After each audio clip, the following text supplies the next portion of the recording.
Loder1899 has taken the legendary Thomas Crown Mustang and given it a bold, modern makeover.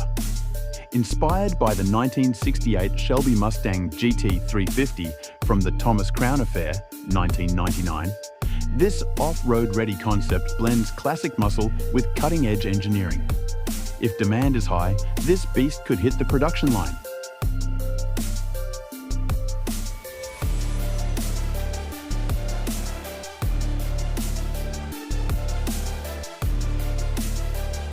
Based on the latest generation Ford Mustang, Loder1899's vision pays homage to the 1968 Shelby Mustang GT350 driven by Pierce Brosnan's character in the film.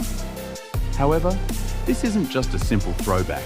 It's a complete reinvention with aggressive modern styling and off-road capabilities.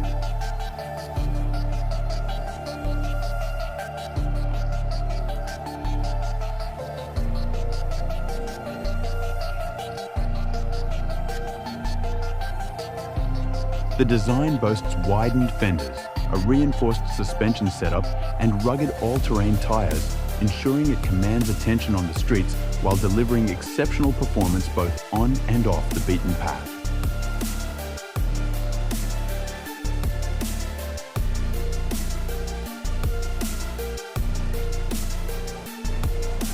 One of the most striking elements of this build is its rally-inspired setup. High-performance PIAA headlights are mounted on a robust roll bar, offering superior illumination in challenging conditions.